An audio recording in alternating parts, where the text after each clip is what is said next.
They advocate sexual freedom that makes so many of these abortions feel so necessary. Here's the quote. Midwest Health Center for Women provides quality health care and advocates and promotes reproductive freedom and healthy sexuality. Annually, Midwest provides abortions services for 3,000 patients. We also seek to expand public awareness and gather support for reproductive rights and health care. As an abortion provider, we are prepared for a long political battle over reproductive rights. Continued attacks from anti-choice minority threaten access to this legal and safe procedure through legislative action and regulatory burdens. For example, the so-called Women's Right to Know, which became Minnesota law in 2003, added $80,000 annually to the clinic's operating budget. Close quote. Number 2, Meadowbrook Women's Clinic. It's in the building just down the street, 4 blocks from our church, 825 South 8th Street. Here are a couple of glimpses into their work in the FAQ section. Question, how long will the abortion take? So these are women going there to read about what they're facing. How long will the abortion take? Answer, if you are less than 14 weeks, the abortion will take approximately 5 to 10 minutes. If you are 14 to 21.6 weeks, the length of time will be somewhat longer, 20 to 30 minutes. Now take a deep breath. 21 and a half weeks. Do you have any idea what this baby looks like at 21 and a half weeks? If you don't, you should be ashamed of yourself. Living in the 21st century, knowing that these babies are being killed regularly 4 blocks from here, and you don't even know whether it's a peanut or potato or blob. Or this baby's about 10 or 11 inches long, weighs about a pound, does everything almost, is about 2 to 3 weeks away from being able to live outside the womb. Steve Calvin, friend and former member, works down at the neonatal high-risk unit at Abbott, wrote an article in the Minneapolis Tribune in August when the big flap was over whether these babies feel pain, because some big shot had said they don't. And Steve works with these babies, operates on them, delivers them in the womb.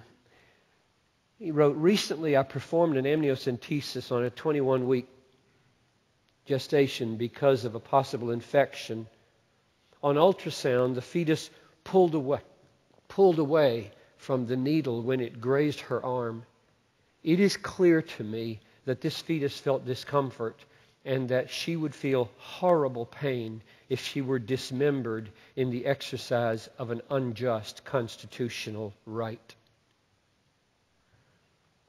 The dismembering of a human being routinely in 30 minutes on an outpatient basis or on any basis is barbaric.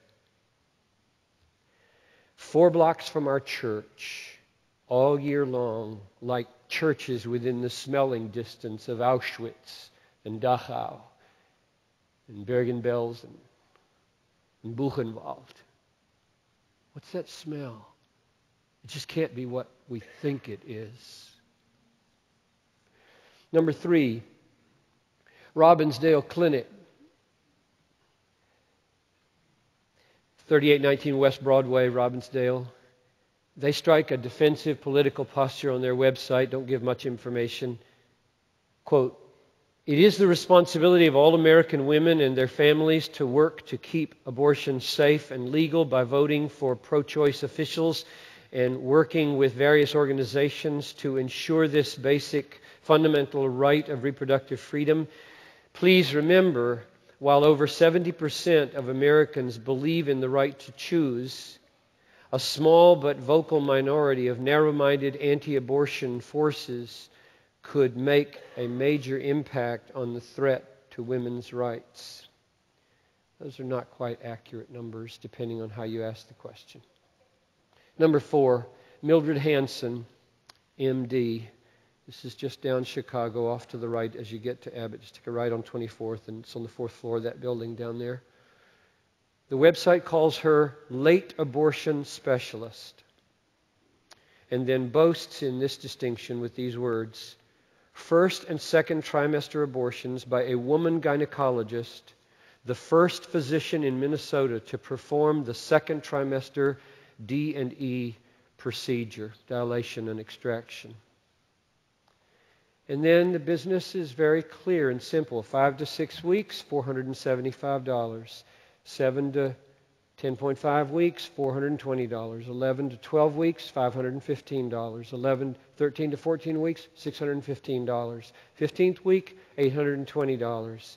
16th week, $920. 17 to 18 weeks, $1,070. 18 to 19.4 weeks, $1,320. 19 to 20 weeks, $1,520.